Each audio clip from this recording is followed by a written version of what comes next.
Hey guys, welcome back to my channel. Today's video is going to be a tutorial on how I achieve these bouncy Flexirod set curls. So stay tuned and let's get into this video. To begin, I'm starting with freshly co-washed hair, and I use the Lotta Body Cleanse Me co-wash to wash my hair. And I deep condition with the Perfective Mega Growth Deep Conditioner. And for my cream, I'll be using the Cantu Leave-In Conditioning Cream to help hold my curls and to moisturize my hair. And these are the rods I'll be using. I'm not really sure the specific name or size, but they're mini rods. Let's go with that. And this is what they look like. They're rather short and a bit thin, so that's why I call them mini rods. And let's just get these on my head. And here they are. I'm just kidding, guys. I'm gonna show you how I put them in. And as I said, I'm starting on freshly co-washed hair, and this is my hair after being co-washed and deep conditioned. And as you guys know, I always part my hair into 4 sections to make it easier to manage, so that's what I'll be doing. And in total I have 24 rods, but I only use 19 in case any of you were wondering. So that's the amount that I use. And in terms of products, the only product that I used was the leave-in conditioning cream. So I'm firstly parting a small or medium-sized section of my hair, and I'm using my hair tie to get the excess hair out the way. And I am going to be adding just a bit of the the leave-in conditioning cream. And I didn't add too much because I don't want my hair to be full of product, then it would take even longer to dry, and I only had a day to take this out, so I had to make sure that I was generously applying the product. After applying it, I took my Denman brush and I detangled my hair, and I also made sure that the product was as evenly distributed as possible. And after that, I just began putting the Flexirod in my hair. Here you're going to see me adding some more of the product to the ends of my hair, and that's just to ensure that they're moisturized, as well as to help them to stay on the Flexirod even better. And I am no expert at putting in Flexirods. I really had no idea what I was doing, so I was just rolling, and then I remembered that I saw a video of someone twisting, so I ended up twisting, and I was just praying that it stayed in my head. As you guys can see, I rolled and twisted all over the place, but I eventually got it to stay sometime soon. And you guys can just twist and turn. Honestly, the curls are bomb any which way you twist. But once I get the hang of it, I'm gonna do another video and I will give you guys an even better tutorial. I basically just repeat the same steps as the first Flexirod installation I just showed you guys. So I apply a generous amount of product, well, not generous, a small amount of product to my hair, and I detangle it. And detangling also ensures that the curl holds better and forms properly, because if you don't detangle, there's a high chance that you won't get the curl that you're looking for. And then I just start to roll and twist and go all over the place until the Flexirod is by the roots of my hair, and then I move on to the next section.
And now that all of the Flexirods are in my hair, I'm just going to cover my head with my satin bonnet to ensure that when I lie down I don't frizz the hair excessively, and also to keep the moisture in. And this is the following morning. I am using olive oil on my hands to also help reduce frizz and to moisturize my hair. And I basically just unraveled the Flexirod the opposite direction in which I rolled it. And this is the curl from the first takedown. And I will repeat it again, just unravel the Flexirod the opposite way from which I rolled it on. And if you guys see any white stuff on my face, I did a bentonite clay mask just before I filmed this takedown, and I forgot.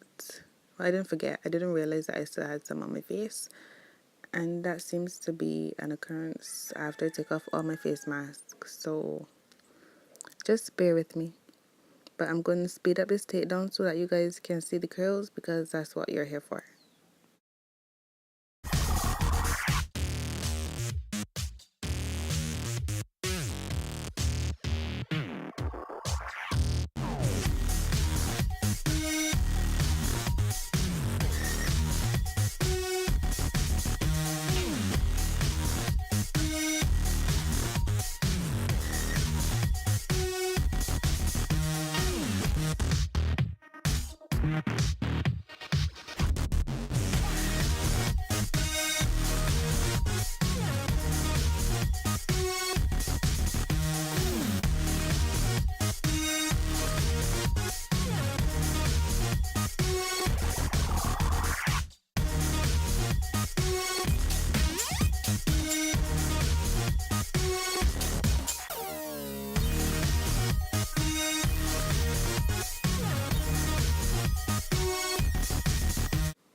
And I've just removed the last Flexirod, and this is what my hair looks like before I start to separate the curls.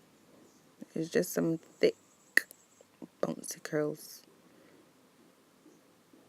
And now I'm going to separate half of my hair to make it easier to find the curls that I need to separate, if you guys understand what I mean.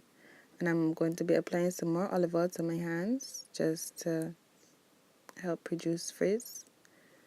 And I basically stretch the curl, and then I find parts of it that separate naturally, and as you guys can see there, and I just twirl that around my finger to keep the curl. And depending on how you guys want the curls to be, you can either separate it big or you can separate it small. And basically what I mean by that is you can take out small sections of the big curl, or you can take out big sections of the big curl. But the size curls you get depends on how much separating you do from the big section that you took the Flexirod out of. And I'm just going to keep doing that. And for each section I apply some more olive oil to my hands to do the separation.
After you guys have finished separating your hair, you can choose to pick it out for more volume if you want, but this was just gonna be first day hair, so I didn't need any volume as yet. I knew that my volume would come later down in the week, but this is the finishing look. I just pulled it apart some more, and that was it. I hope you guys enjoyed this video, and I'll see you in my next one.